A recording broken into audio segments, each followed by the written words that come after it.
का यहाँ अंतिम सत्र है। इसमें नाम के ऊपर एक भजन है, वो सुन के फिर शबरी जी के प्रसंग में जाएंगे।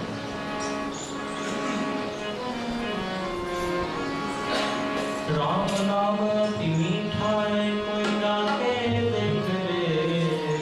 राम नाम अति मीठा है, कोई गाके देख ले। आ जाते राम, कोई बुला के देख ले। आ जाते राम, कोई बुला के देख ले। राम नाम अति मीठा है, कोई गाके देख ले।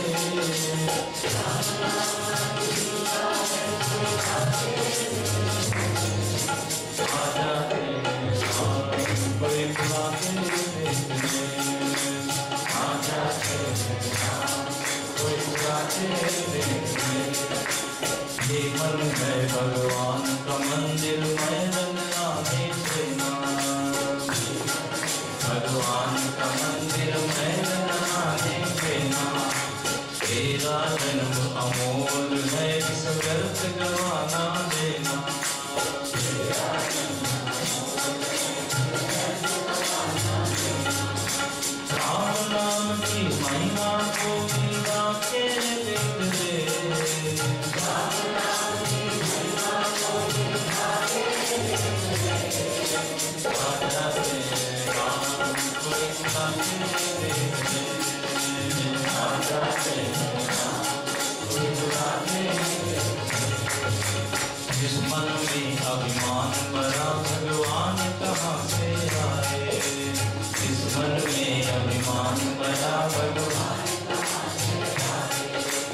घर में ढोल मेरा है, मेहमान कहाँ से आए।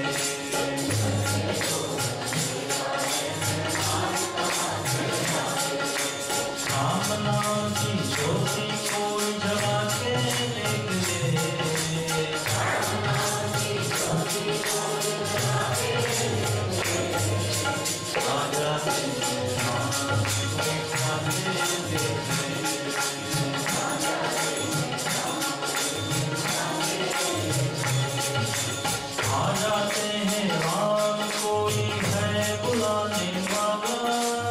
आ जाते हैं राम, कोई है बुलाने वाला। बिक जाते हैं राम, कोई मोल चुकाने वाला। बिक जाते हैं राम, है कोई मोल चुकाने वाला। बिक जाते हैं राम, है कोई मोल चुकाने वाला। बिक जाते हैं राम, राम नाम के मोती कोई लुटा के देख ले। राम नाम के मोती कोई लुटा के देख ले। आ जाते राम, कोई बुला के देख ले। आ जाते राम, राम नाम मीठा है, कोई गाके देख ले। राम नाम मीठा है, कोई गाके देख ले। आ जाते राम, कोई बुला के देख ले। आ जाते राम, बुला के देख ले। श्री राम जय राम, जय जय राम। श्री राम जय राम, जय जय राम। श्री राम जय राम, जय जय राम। श्री राम जय राम, जय जय राम। श्री राम जय राम, जय जय राम। श्री राम जय राम, जय जय राम। श्री राम जय राम, जय जय राम। श्री राम जय राम, जय जय राम। श्री राम जय राम, जय जय राम। श्री राम जय राम, जय जय राम। श्री राम जय राम, जय जय राम। श्री राम जय राम, जय जय राम। श्री राम जय राम, जय जय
अरण्यकांड में हम लोग अत्यंत प्रसिद्ध व अत्यंत भक्ति से भरा हुआ प्रसंग शबरी और भगवान राम का संवाद ये देख रहे हैं। इस प्रसंग में भगवान ने भक्ति का उपदेश किया।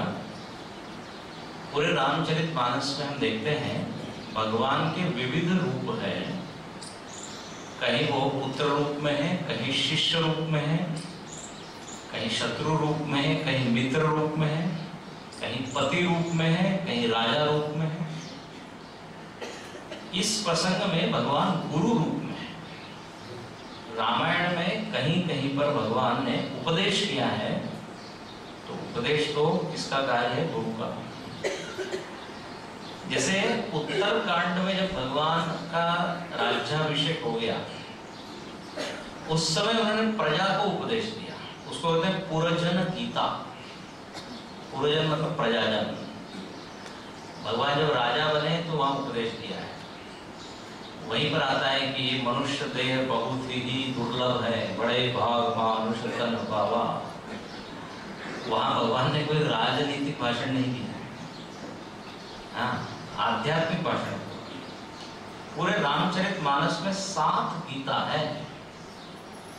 तो रामायण में गीता, हाँ, जहां जहां आध्यात्मिक उपदेश है उसको कहते हैं गीता। तो इसी अरण्य कांड में एक प्रसंग है जहां पर राम जी ने लक्ष्मण जी को उपदेश दिया। उस प्रसंग को कहते हैं राम गीता। वहां राम जी गुरु है, लक्ष्मण जी शिष्य है। फिर एक प्रसंग है लक्ष्मण गीता बालकांड में, जहां लक्ष्मण जी गुरु है, निषाद राज शिष्य है। वैसे ही एक है गरुड़ गीता। आपने गरुड़ पुराण तो सुना होगा, बड़ा है। उससे। बोले उसका नाम मत लीजिए। तो एक है गरुड़ गीता। बम्बई में हमारा प्रवचन था और कार्ड में उन्होंने छापा गरुड़ गीता। लोग बोला उनको लगा गरुड़ पुराण का ही कुछ है, हम नहीं आएंगे। गरुड़ गीता बहुत सुंदर प्रसंग है उत्तर कांड में, जहाँ गरुड़ जी ने प्रश्न किए हैं, काकभूषुंडी जी ने उत्तर दिया है। बहुत ही सुंदर ज्ञान और भक्ति से भरा हुआ प्रसंग है। 7 प्रश्न उन्होंने पूछे हैं। सबसे बड़ा दुख क्या है, सबसे बड़ा सुख क्या है, बहुत ही अच्छा प्रसंग है। और भी संवाद है। तो काकभूषुंडी जी और गरुड़ का संवाद, वो है गरुड़ गीता। इस तरह अलग अलग गीताएं हैं। गुरु गीता, प्रारंभ में गुरु का वर्णन गोस्वामी जी ने किया, उसको गुरु गीता कहते हैं। विभीषण जी को भगवान ने उपदेश किया, तो वहां पे विभीषण गीता वो कहता है। जैसे कुरुक्षेत्र में भगवत गीता हुई, वैसे ये युद्ध क्षेत्र में यहाँ विभीषण जी को उपदेश किया। विभीषण जी शिष्य है। तो इन कुछ कुछ प्रसंगों में भगवान राम ने गुरु धर्म निभाया है, ठीक है ना, मित्र धर्म, पुत्र धर्म। तो यहाँ पर शबरी के सामने भक्ति का उपदेश और कहा नवधा भगति कहो तो पाही, सावधान सुन धरो मन माही। कितना सुनते हैं वो ज्यादा महत्वपूर्ण नहीं है, कितना धारण करते हैं। जैसे कितना भोजन करते हैं वो महत्वपूर्ण नहीं है, कितना पचाते हैं। हाँ, 5 रोटी खा ली और पच रहा नहीं, उसके बजाय 1 रोटी खाइए, पचाइए। पचने पे ही वो शरीर में लगता है। तो यहाँ पर बहुत ही सुंदर ये नवधा भक्ति का प्रसंग है। श्रीमद् भागवत में इससे ही मिलता जुलता प्रसंग आता है। प्रहलाद जी के मुख से 9 प्रकार की भक्ति होती है, सब लोग जानते हैं, जरा बोलिए।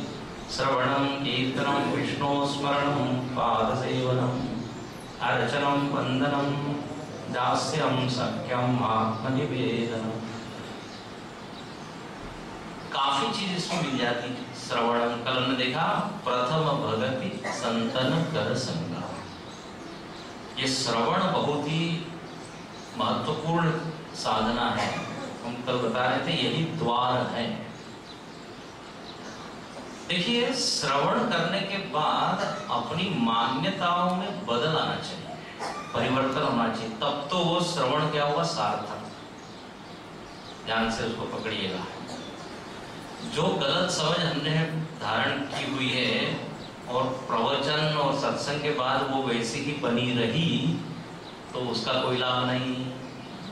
हाँ, मान्यता बदल जाए, विश्वास बदल जाए या और दृढ़ हो जाए, गलत जगह जो विश्वास है, श्रद्धा है, वो कट जाए, दुर्गुण जरा कम हो जाए, अपनी कमियों का एहसास हो जाए, ये सब होना चाहिए परिवर्तन। नहीं तो एक ने कहा, स्वामी जी आप असंगता के ऊपर खूब बोलते हैं, असंग होना चाहिए, असंग। तो हम प्रवचन में भी असंग, आप कुछ भी बोलिए, उन पर कोई फर्क नहीं पड़ेगा। असंगो हम, असंगो हम। सत्संग में असंग नहीं होना है, परिवर्तन होना चाहिए। परीक्षित राजा ने सुना, परिवर्तन हुआ।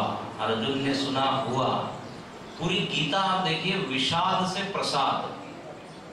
गीता के पहला जो वातावरण है, पहले अध्याय में, वो विषाद का वातावरण है और अंत में प्रसन्नता। तो ये परिवर्तन है। गुरु जी हमारे बड़ा अच्छा कहते हैं कि अभी हम लोग इंफॉर्मेशन की दुनिया में जी रहे हैं। हर चीज इंफॉर्मेशन आपको मिल जाएगी, बस एक क्लिक करने की जरूरत है। हिट करो, टाइप करो, टक, सर्च। तो इंफॉर्मेशन तो है, बट नो ट्रांसफॉर्मेशन। जानकारी तो खूब मिल जाती है। एक बार भगवान ने भी सोचा कि जरा हम भी देखें तो सही वेबसाइट में हमारे बारे में क्या लिखा है। तो भगवान ने टाइप किया GOD गॉड, सर्च, और इतनी सारी इंफॉर्मेशन आ गई कि भगवान के मुख से निकला माय गॉड। हे भगवान, तो अभी जो है जानकारी तो खूब है, लेकिन परिवर्तन जो सकारात्मक होना चाहिए वो नहीं है। वो तो हमारा सत्संग से आता है। तो सत्संग इसके दरवाजा है। हमारे गुरु जी बड़ा अच्छा कहते हैं, सत्संग सालंब ध्यान है।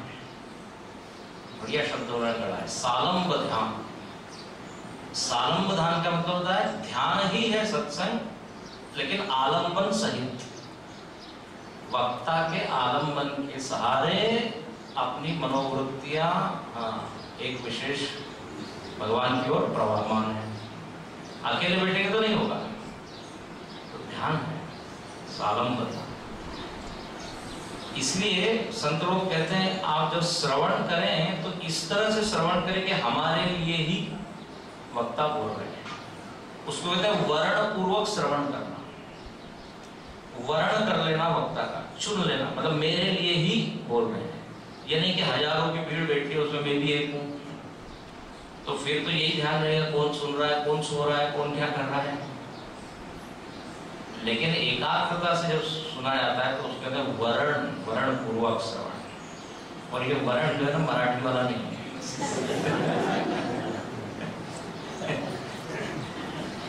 तो एक स्वामी जी वर्ण बार बार बोल रहे थे, रो हंस रहे हैं, उनको समझ में नहीं, सब मराठी लोग थे। साधो वर्ण मुख्य नहीं है। तो वर्ण मतलब चुन लेना। यमे वैशम प्रणते तेन लभ्य। जो वर्ण कर लेता है आत्मा का, परमात्मा का, बोले उसको मिल जाता है। जैसे कन्या जो है वो वर्ण करती है वर का, तो ऐसे श्रोता को वर्ण कर लेना चाहिए वक्ता, तब बात बनती है। तो बोले ये हुई प्रथम। अब जब श्रवण किया तो रमण होने लगता है। श्रवण के बाद रमण, उसको कहते हैं रति। और महात्मा लोग कैसे होते हैं, सत्संग रसिक। एक संत लोग बोले कई लोग सिख है, सिख अंग्रेजी वाला सिख, बीमार है तो उनको मजा नहीं आता। मन से बीमार मतलब रसिक होना चाहिए। तो रमण होने लग जाए, प्रेम और अधिक बढ़ जाए, प्रेम की बाढ़ आ जाए, तो बोले ये दूसरी भक्ति की दूसरी सीढ़ी। अच्छा, अब कहते हैं तीसरी भक्ति क्या? तो लिखा गुरुपद पंकज सेवा तीसरी भगति अमा। अब इन सारे संतों में से एक को चुन ले और कहे कि ये मेरे गुरु हैं। अब इनके चरणों में सब कुछ समर्पित, ये जो बोलेंगे वो मैं सुनूंगा। कहते हैं वस्तु कहीं ढूंढे कहीं विधि आए हाथ, जब भेदी लीना साथ कर तब वस्तु दिए बताए। अब वो परमात्मा कहाँ है? तो बोले जो भेदी है, जो उसको जानता है, उसके पैर पकड़िए। भाई देखिए, आप यदि रास्ते में भटक गए हैं तो आप किसको पूछते हैं? जो उस रास्ते को जानता है। जो भटका हुआ है उसको पकड़ेंगे तो क्या होगा? जो जिसको मंजिल मालूम है, रास्ता मालूम है। तो एक व्यक्ति जरा भटक गया तो उसने सोचा इस कार के पीछे जाएंगे तो हम पहुंच जाएंगे, लेकिन उस कार के पीछे लिखा हुआ था, अंग्रेजी में लिखा था, don't follow me, I am lost. मेरे पीछे मतलब मैं खुद भटक गया हूं। तो ऐसे भटका हुआ जीव जो है वो गुरु नहीं होता, पहुंचा हुआ होता है।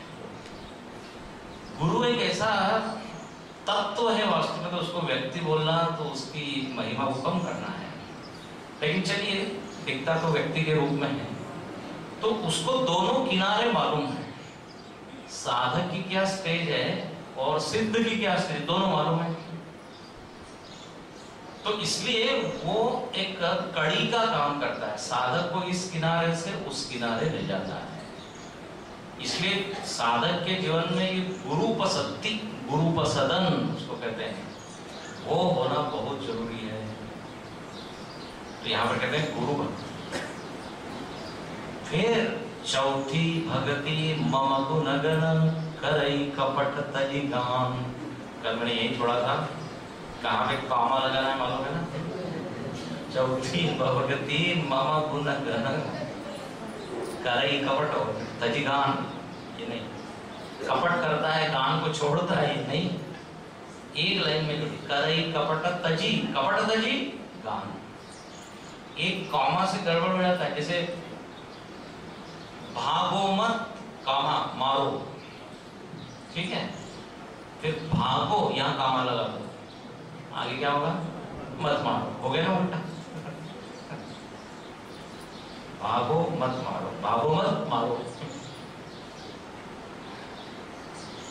पुराने जमाने में जो टेलीग्राफ होते थे उसमें एक एक कॉमा का भी पैसा होता था, लोग बिल्कुल उसको बचा देते, लेकिन उसे कई बार अर्थ क्लियर नहीं होता था। आ रहे हैं कौन कब, थोड़ी मिस्टेक हो जाती तो कुछ के कुछ निकल जाता है। उसने लिखा कि दादाजी अजमेर गए,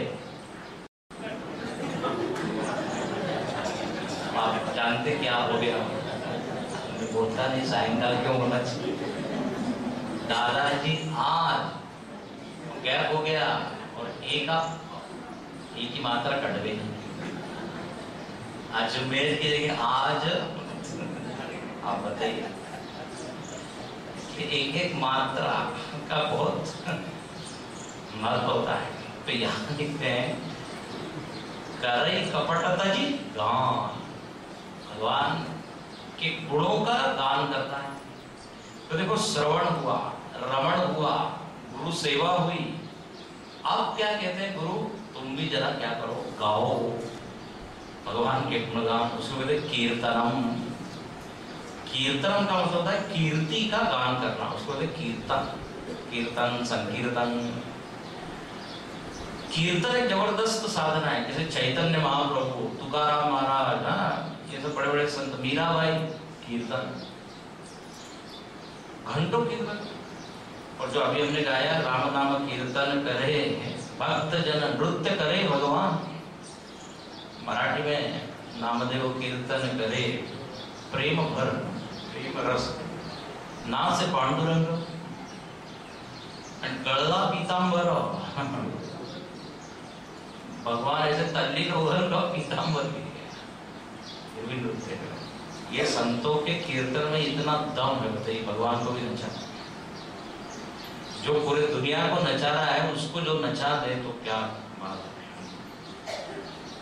इसलिए भगवान कहते हैं मैं नाचने के लिए तैयार हूं, बशर्ते आप में भक्ति उतनी गहरी हो। अहम भक्त पराधीन यस स्वतंत्र इव द्विज, बोले मैं बिल्कुल पराधीन, भक्ति से मैं अपने आप को दे देता हूं।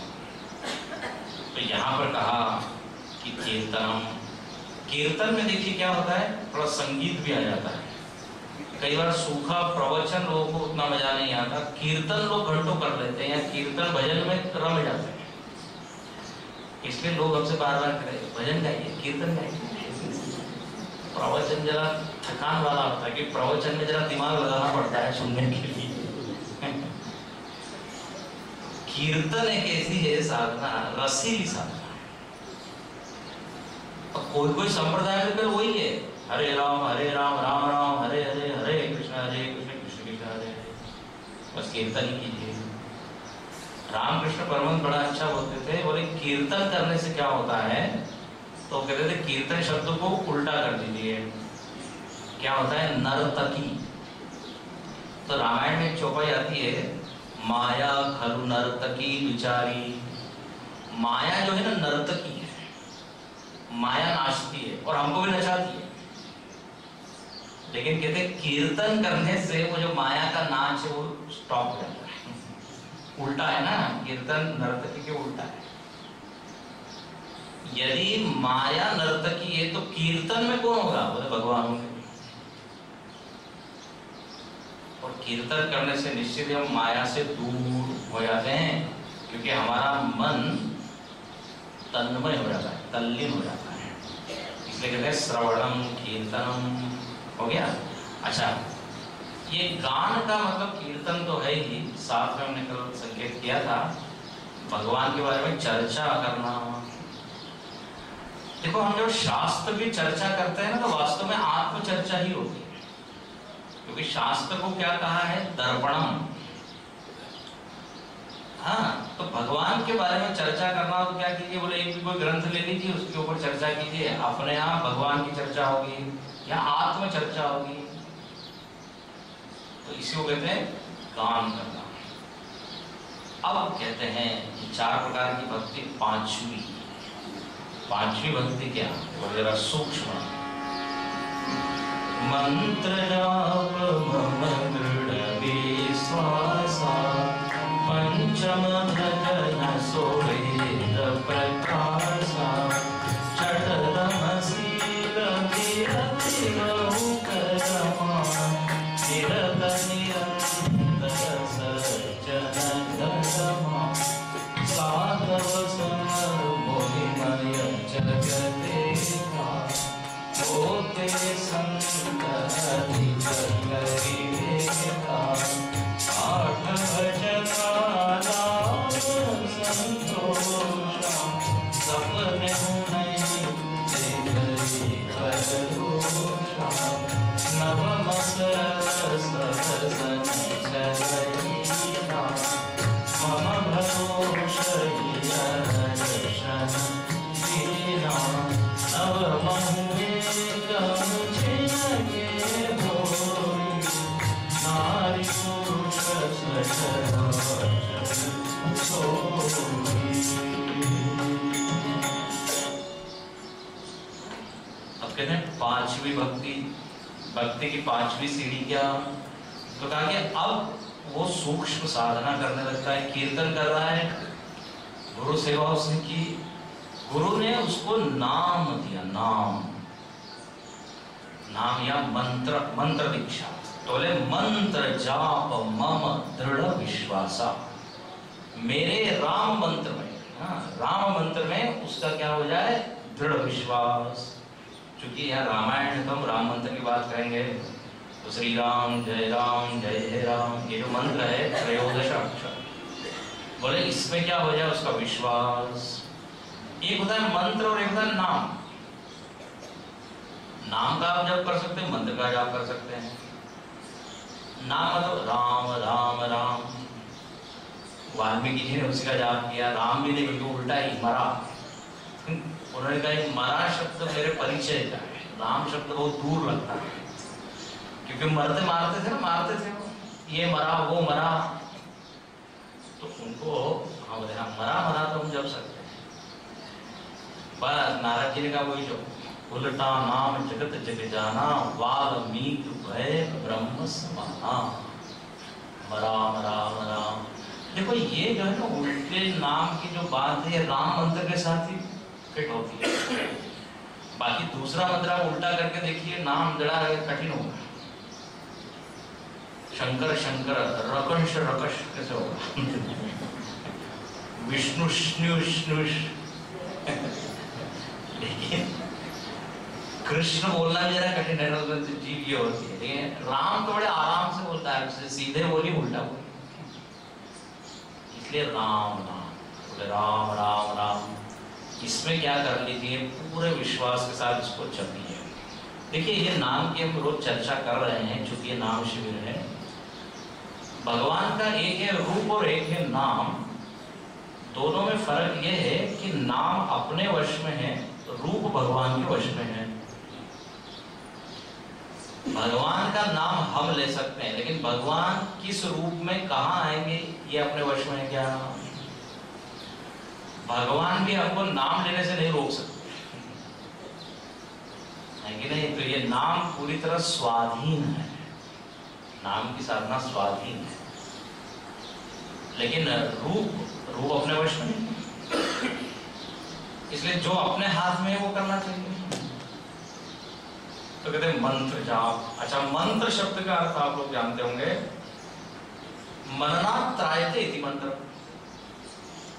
मन को जो तार दे उसको कहते हैं मंत्र।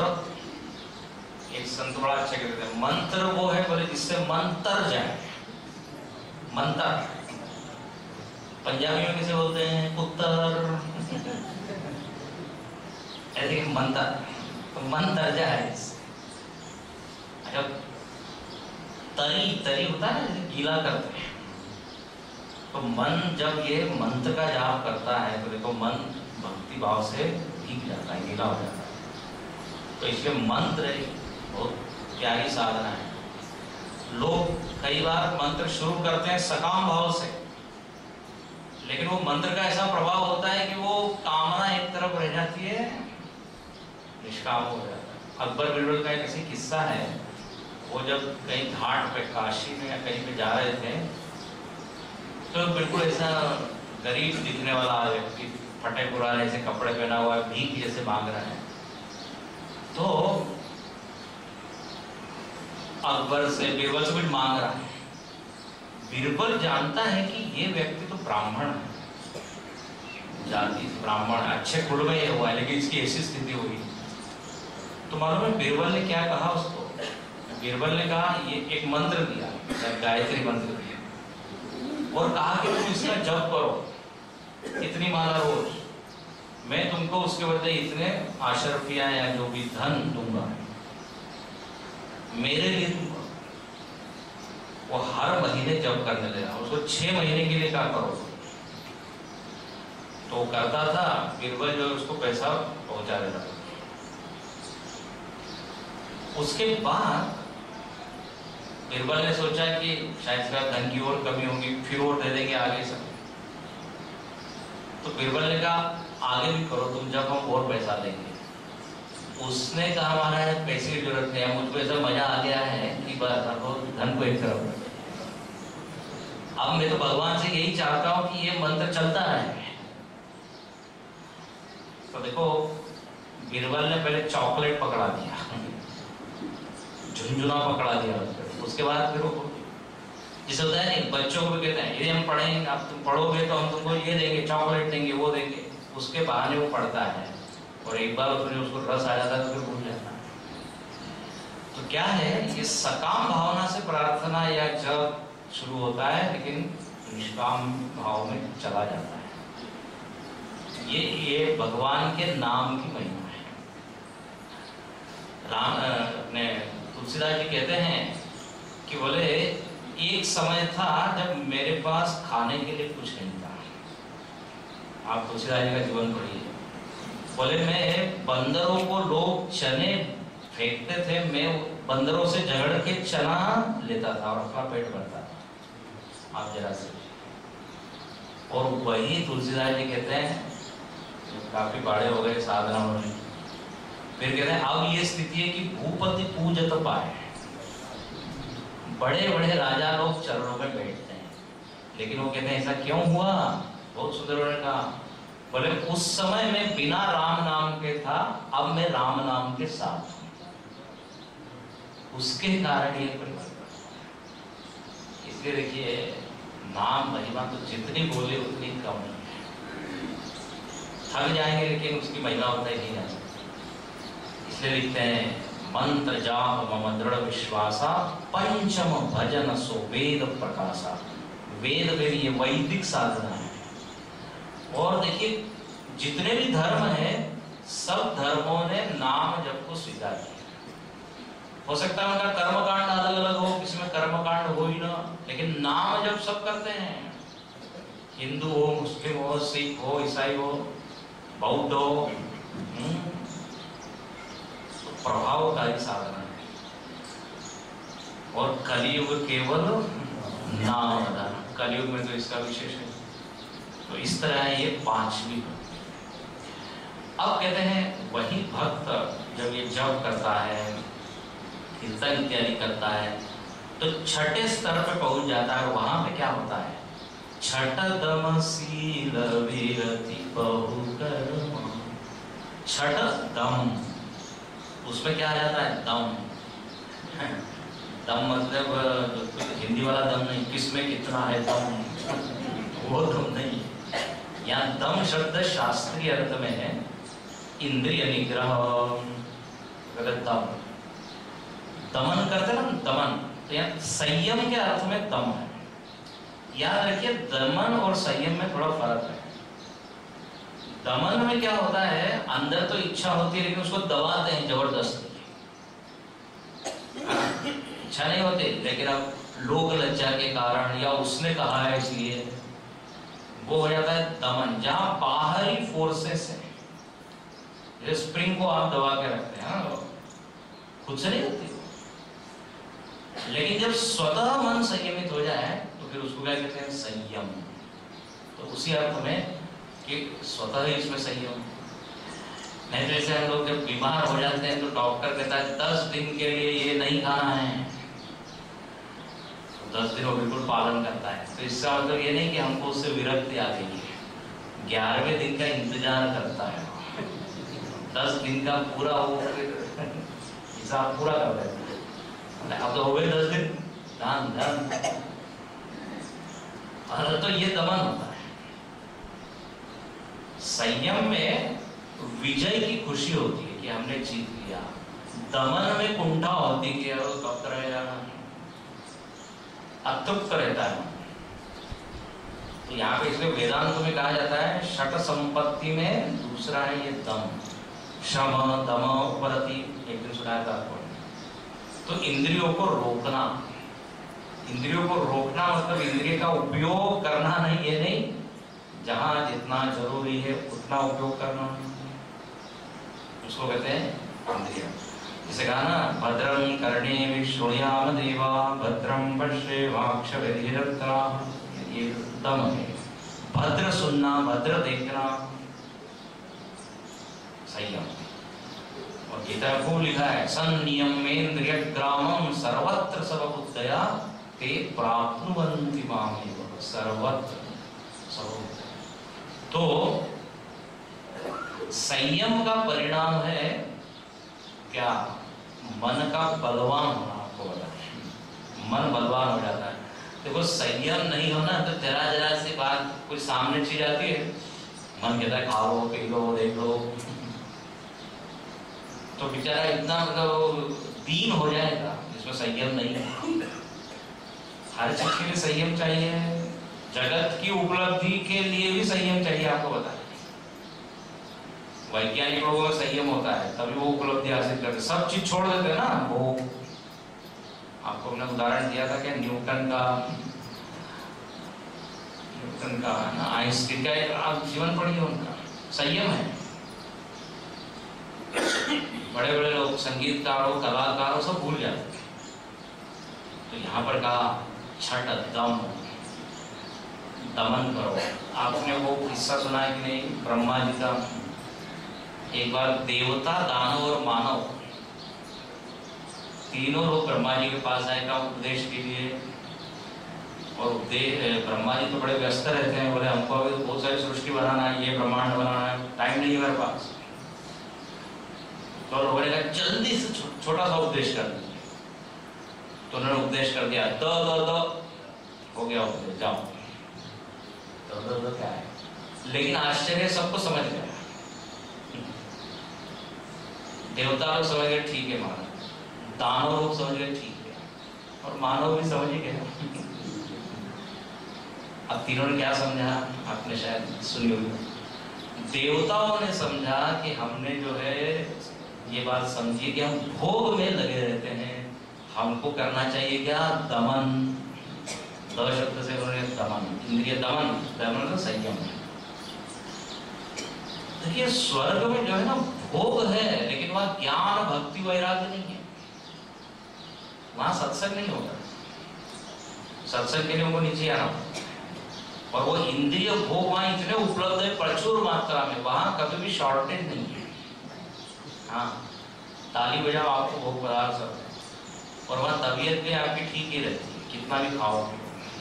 आपने सुना है यार स्वर्ग में कोई हॉस्पिटल है?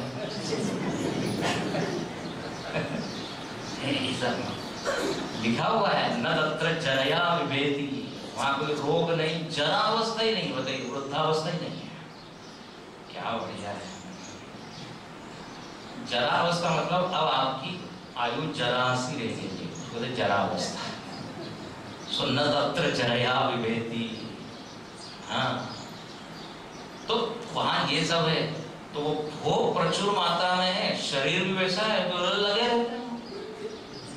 इसलिए आपने देवताओं की चित्र देखा होगा सीरियल वगैरह में, वहां हमेशा ही सांस्कृतिक कार्यक्रम चलते रहता है। उर्वशी रंभा वगैरह नृत्य करते ही रहते हैं, गंधर्व गाते ही रहते हैं, हाथ में गिलास लगे। लेकिन वहां दूसरी चीज होती है यहाँ वाली नहीं होती ना, अमृत।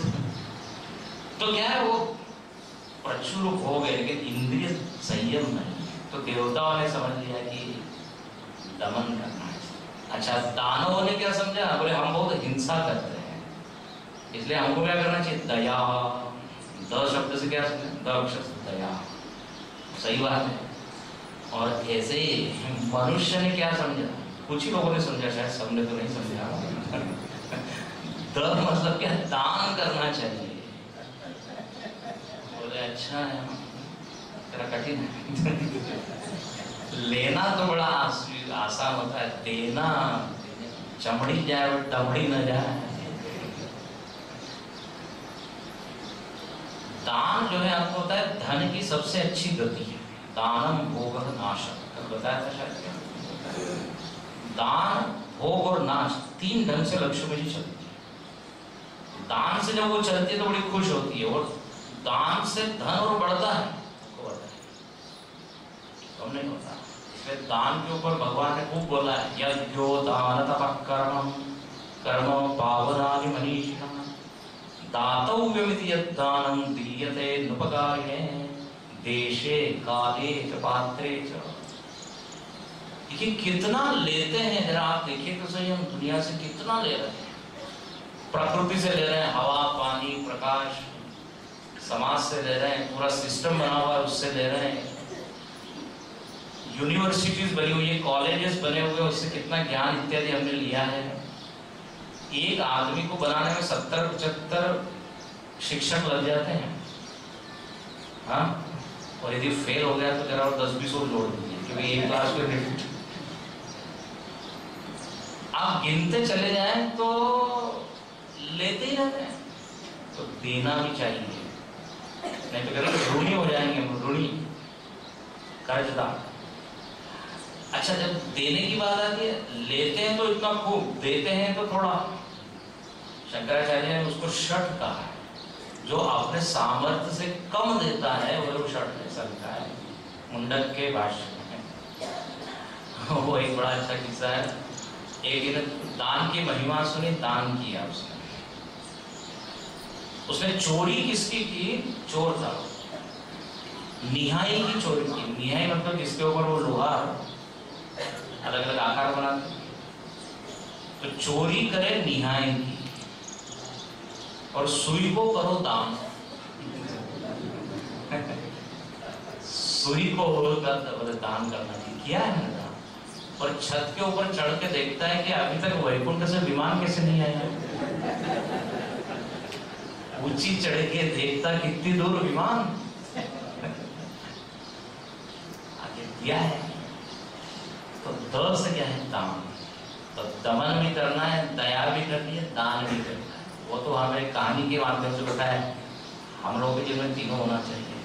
तो यहाँ लिख दिया है, छठ दम शील विरति बहु कर्मा। ये देखिए भक्त के लक्षण है सब। भक्त मतलब ये नहीं कि पूजा फूली अर्पित कर रहा है, घंटी बजा रहा है।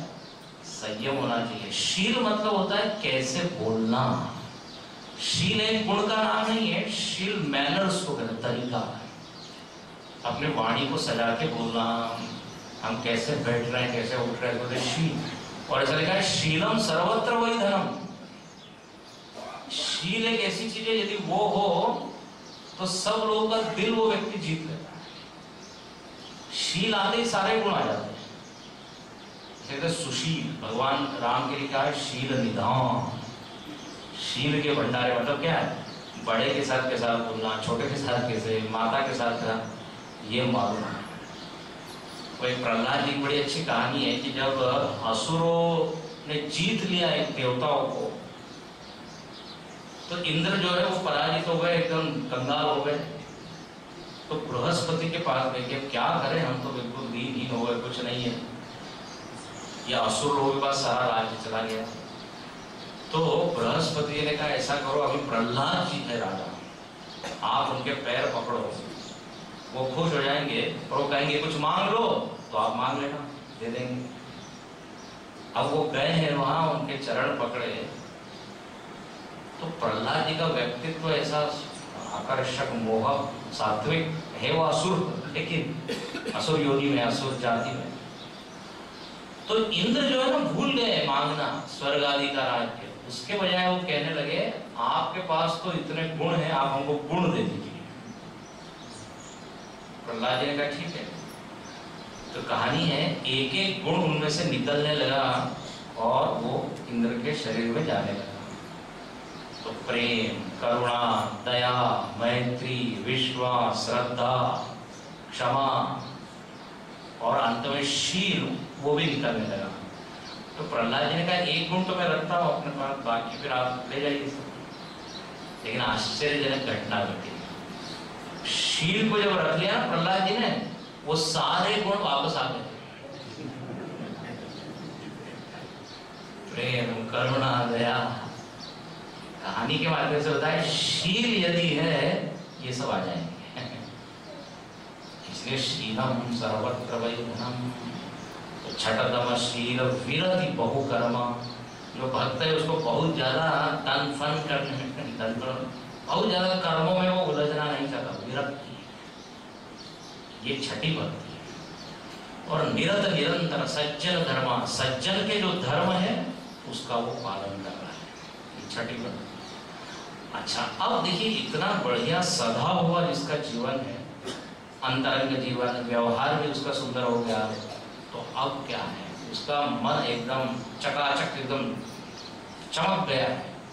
और जब शुद्ध मन होता है तो फिर दृष्टि सुंदर हो जाती है, व्यापक हो जाती है। इसलिए 7वीं स्टेज पे क्या होता है, सातव सममोहिमय जगते। कौन किसको सुना रहा है, ये भगवान राम शबरी को सुना रहे हैं। बोले 7वीं स्थिति में होता है मोहिमय जग देखा। वो भक्त को मैं ही मैं सब दूर दिखता हूं। ईशावास्य विदम सर्वम यत् किंच जगत्याम जगत। ये श्रुति उसके जीवन में घट जाती है। मोहिमय, ईश्वरमय, राममय, जहां तहां देख हरे धनुबाना। स्वर्ग नरक, बोलिए बोलिए, अपवर्ग समाना। स्वर्ग में भी नरक में भी कहीं भी चले जाए उसको राम ही राम दिख रहे हैं। मोहिमय, देखिए इतने सारे नाम रूप सब हम लेके बैठे हुए हैं, लेकिन वास्तव में जिसके नाम है, जिसके रूप है, वो एक ही है। रूप भले ही अलग अलग हो, लेकिन जिसने ये रूप लिए हुए हैं उसमें तो फर्क नहीं है। जैसे शक्कर के कितने भी खिलौने हैं, वो है तो क्या, शक्कर ही। एक बार एक व्यक्ति दूसरे से मिलने गया, उससे मित्र था, तो गया तो कहा कि अच्छा चाय लेंगे, बोले हाँ ले लेंगे चाय। तो उसने पत्नी को कहा हाँ मित्र आए हैं, जरा चाय बनाओ। तो चाय बनाओ तो वो पत्नी ने एक इशारा कर दिया अंदर से। पति समझ गए, उनका ट्यूनिंग बड़ा अच्छा था। तो पति ने कहा ऐसा है वो कुत्ता बिल्ली डाल दो उसमें, गधा हो तो भी डाल। अब फिर वो मित्र से बात करने लगा, क्या क्या हाल चाल है, कैसे। अब इसका ध्यान उधर की क्या हो रहा है मालूम नहीं, चाय में ये क्या है, कौन सी चाय बन के आएगी। अब हाँ हम बात तो कर रहे हैं लेकिन चाय बन के है, अब उसको पीने का साहस नहीं हो रहा है। तो उसने कहा हाँ लीजिए लीजिए। वो बहाने बनाता है, बोले मैं इतना गर्म नहीं पी सकता, आप पीजिए। देखना चाह रहा था कुछ गड़बड़ तो नहीं हो रहा है। देखा तो तुमने बड़े आराम से बात कर रहे हैं। फिर इसने भी हिम्मत की और चाय का प्याला उठाया, और चाय तो बहुत ज्यादा अच्छी थी। तो हुआ ये कि ओ उससे रहा नहीं गया, उसने पूछ लिया। उसने कहा ये आपने पत्नी को क्या कहा, कुत्ता बिल्ली डाल दो, ये क्या है। अब उस समय वो चाय पी ही रहा था कि एकदम उसको जो हंसी आई, पूरी चाय सामने वाले के कपड़े, उसको एकदम संन्यास दीक्षा मिल गई।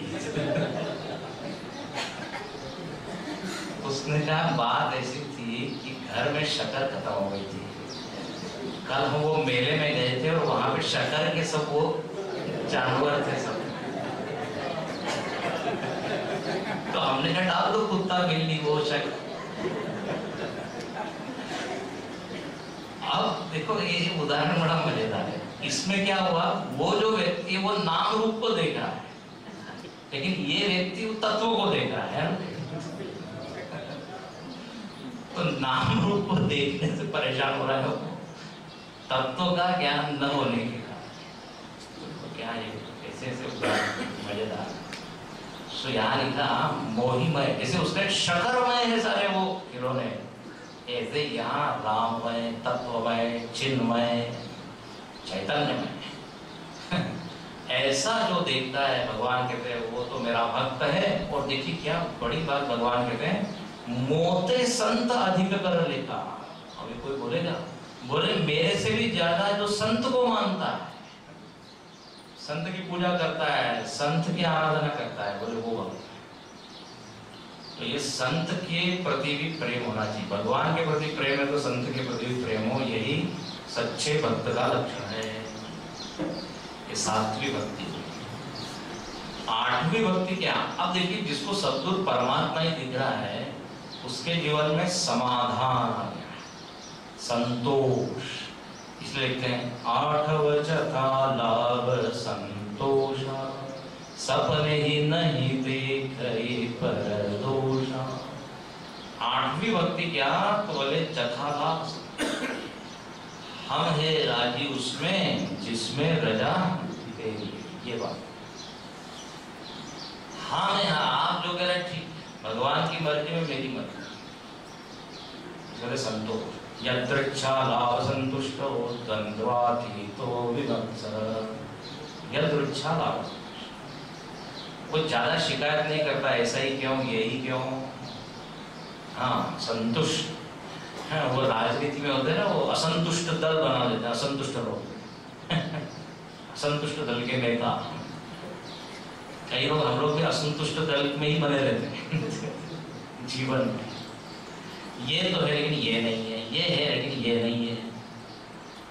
देखिए ये एक बड़ी विचित्र बात होती है, व्यक्ति के पास जो है उसका तो आनंद नहीं लेता, लेकिन जो नहीं है और उसी पे ध्यान देता है, वो नहीं है, वो नहीं है।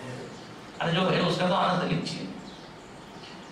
कहते हैं दूसरे की थाली में जो लड्डू है वो बड़ा दिखता है, अरे आपके थाली में है उसको तो खाइए। मैंने वो इसको ना असंतोष, कुछ भी मिल जाए चिंता है, फिर असंतोष होगा। तो एक व्यक्ति को इतना धन है कि वो 7 पीढ़ी खा सकता है, बोले फिर भी चिंता है। अरे आपका है कि चिंता, बोले 8वीं पीढ़ी।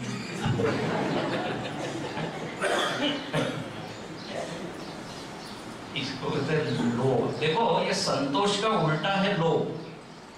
लोभ वृत्ति के विरुद्ध वृत्ति क्या है? संतोष। और जब आवे संतोष धन, सब धन धूलि समान।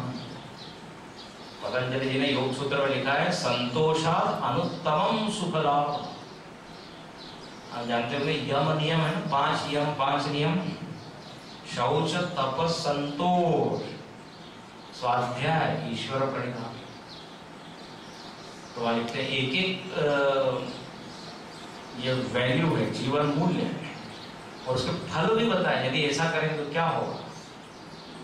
और बड़ा अच्छा बोला, बोले यदि आप सत्य ही बोलते रहेंगे, सत्य अहिंसा अस्ते आता है ना, सत्य ही बोलते रहेंगे तो उसका परिणाम ये होगा जो आप बोलोगे वो सच हो जाएगा। वाह क्या सुंदर बात। इसीलिए पहले के जमाने में जो ऋषि मुनि लोग जो बोलते थे कुछ तो वो सच हो जाता था, चाहे श्राप हो या आशीर्वाद हो, क्योंकि मनसा वाचा कर्मणा सत्य। हम लोग बोलते रहते कुछ फर्क ही नहीं पड़ता। कई लोगों को श्राप दिया है, वो घूम रहा है आराम से। वाणी में वो वजन ही नहीं है क्योंकि सत्य नहीं है। तो वहां ऐसे चमत्कारिक फल बताए हुए। तो कहते हैं संतोष, संतोष से अनुत्तम सुख लाभ होता है। और देखिए जिसके पास संतोष आ जाता है उसको कोई डिगा नहीं सकता, कोई लालच नहीं दे सकता, कितना भी देगा वो हिलेगा ही नहीं, अपना काम वो उससे नहीं करवा सकता। इसलिए ये एक बड़ा अच्छा था। लेकिन अभी समाज में आपको पता है पूरा समाज जो है ना लोभ वृत्ति से आक्रांत है। छोटे से लेके बड़ा व्यक्ति जल्दी से क्या होना चाहता है, धनी। संतोष नहीं, लोभ। अगर भक्त का लक्षण क्या है, संतोष। और सपने ही नहीं देखे ही पर दोषा, ये भी एक सीखने वाली बात है। दोष न देखें, स्वप्न में भी, स्वप्न में नहीं देखना होगा, जागृत में भी। स्वप्न में तो कभी भी उसके मन में किसी के प्रति दोष बुद्धि आती ही नहीं। हमारे स्वामी जी थे, वो बोलते थे कि आप यदि किसी को दोष देख रहे हैं किसी में, ऐसे उंगली दिखाते ना, तो एक उंगली यदि उधर है तो 3 उंगली, हाँ,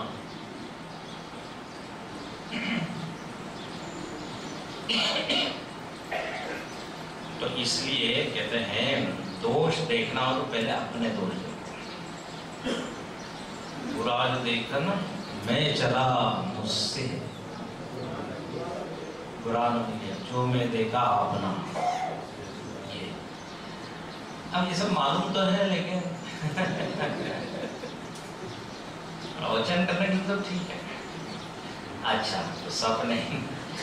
और अंतिम भक्ति क्या है, नवम सरल सब सन छलही। अंतिम भक्ति है कि वो व्यक्ति सरल हो जाता है। भक्त का सीधा लक्षण है क्या, सरल होना। सरल का उल्टा होता है कुटिल। कुटिल नहीं है, मन में कुछ है, वाणी में कुछ है, मुंह में राम बगल में छुरी बोलते हैं। मनसा अन्यत वचसा अन्यत कर्मणा अन्यत, ऐसा नहीं है। मन वाणी और कर्म तीनों एक लाइन है। जो मन में है वैसा ही बोल रहा है, जैसा बोल रहा है वैसा ही कर रहा है। इसको कहते हैं सरलता। और ये है भक्त का लक्षण। देखिए भक्त कुटिल क्यों होगा, बेईमान क्यों होगा? जब पैसा और पद और ये सब, तब छल कपट और इसकी सब जरूरत पड़ती है, सीधी बात है। तो अब इसके अंतःकरण को ऐसी आदत हो गई है कि कुटिलता उसको सहन नहीं होती। सरल होने का ध्यान से सुनना, ये मतलब नहीं है कि जो मन में आ रहा है सीधे सीधे बोल दो, उसको सरलता नहीं कहते। नहीं तो देखिए वो विक्षिप्त व्यक्ति का वो लक्षण है, जो भी आ रहा है कर रहा है, जो भी आ रहा है। सरलता में एक बीच में एक और चीज है, उसको कहते हैं विवेक। मन में आ रहा है लेकिन विवेक पूर्वक रोक रहा है कि बोलना चाहिए कि नहीं। देखो बहुत महीन क्या है फर्क है। कपट में भी क्या करता है व्यक्ति, बोलता कुछ है करता कुछ है। सरल व्यक्ति भी याद रखना, ऐसा नहीं कि वो जो आते रहता है सब बोल देता है। वो स्वार्थ के लिए कुछ नहीं बोलेगा, स्वार्थ के लिए छिपाएगा नहीं। जो आता है मन में वो बोलना, तो एक बच्चे का भी जो है ना स्वभाव होता है। और फिर एकदम हंसने लगते हैं लोग, जो बच्चा कुछ भी बोल देता है। भगवान ने एक हमको सामर्थ्य दी सेंसर करने की, रोकने की। छान के फिर आप बोलिए। जब हम अपने लिए ये करते हैं स्वार्थ और लोभ के वश में, तब उसको देख कपट। फर्क है थोड़ा सा, विचार कीजिए, अभी समय ज्यादा है नहीं। तो सरल मतलब जहां पर सामने वाले के कोई का लाभ और हित करने की वृत्ति, ये ऐसा जो हो गया।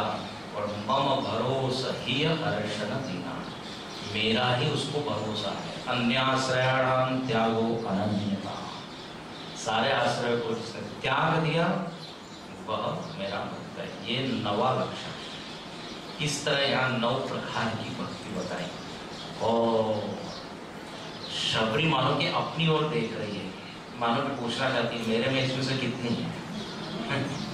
भगवान ने कहा अरे तुम्हारे पास तो सब के सब है, 100 में से 100 मार्क्स, 100 आउट ऑफ 100।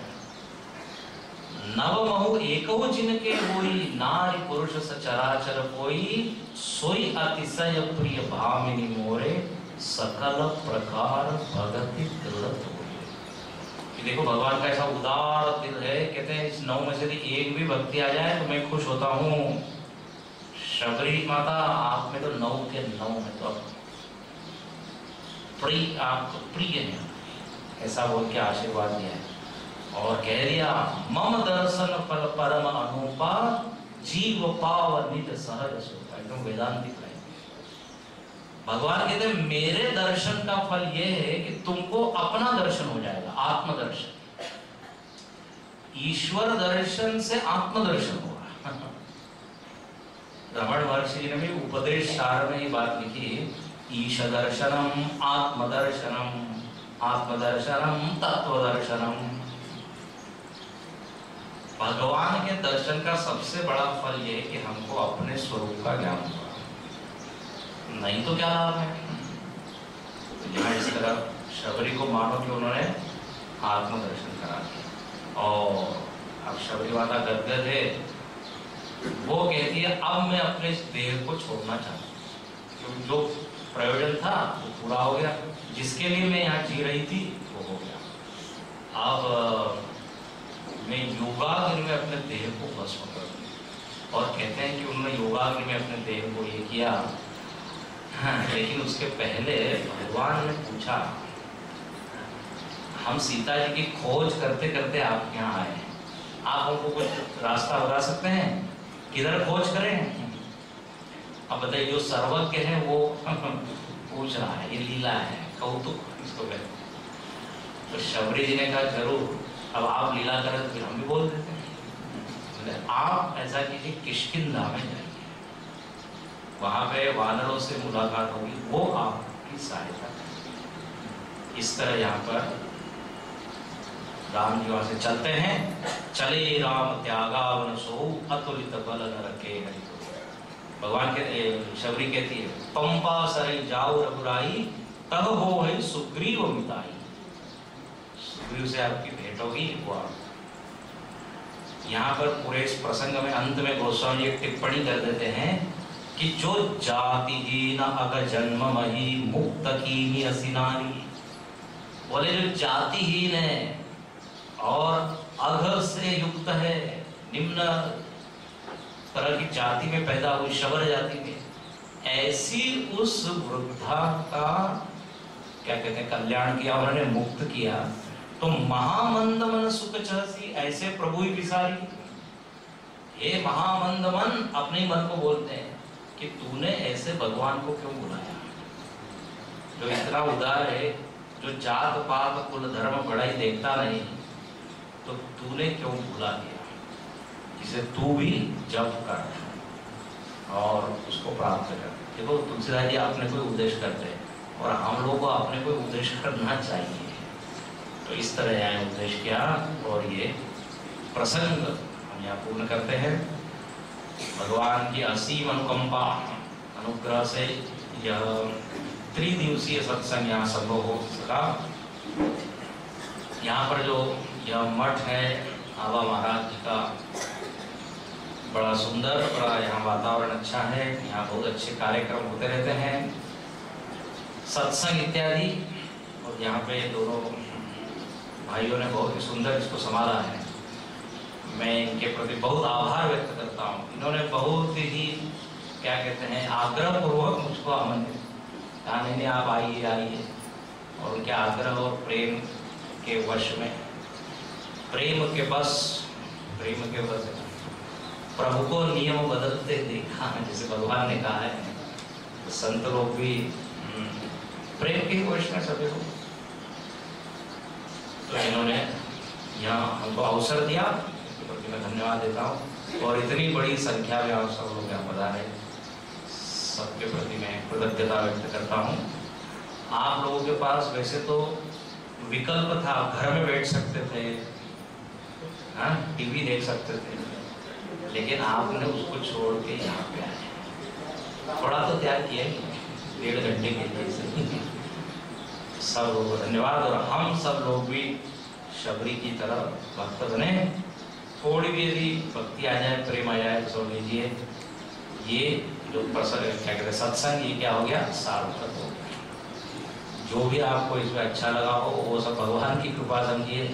कहीं इसमें दोष भी जरूर होंगे, गलतियां होंगी तो उसमें जरूर हमारी ही कुछ कमी है, ऐसा मान के क्षमा कर दीजिएगा। अंत में 2 मिनट। रामचंद्र रघुवीरा, रामचंद्र रघुवीरा, रामचंद्र रघुवीरा, रामचंद्र रघुवीरा, रामचंद्र रघुवीरा, रामचंद्र रघुवीरा,